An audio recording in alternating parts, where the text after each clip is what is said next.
When delivering logo files to clients, including the right sizes is essential.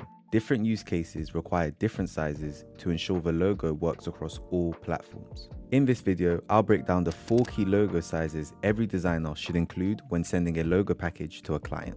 Logos don't have one universal size. The right size depends on where and how the logo is used, from small icons to large displays.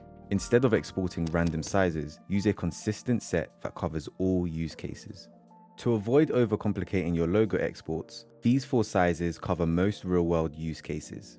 16 pixels, used for favicons and browser tabs. This is the smallest version of your logo and must remain clear and legible at very small sizes. 512 pixels, used for smaller digital placements like social media profile pictures, banners, and other assets. 1024 pixels, this is your standard digital size. Works well for most general use cases across websites and presentations.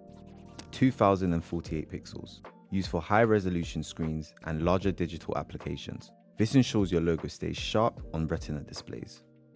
If you want to deliver your logo files in a clean and professional way, I've created a free logo file structure folder. It includes a ready-to-use folder system for organizing logo files, a blueprint overview for the folder structure, and simple guidelines explaining each file format. Everything is designed to be handed directly to your client so they can easily understand and use the files. The link is in the description.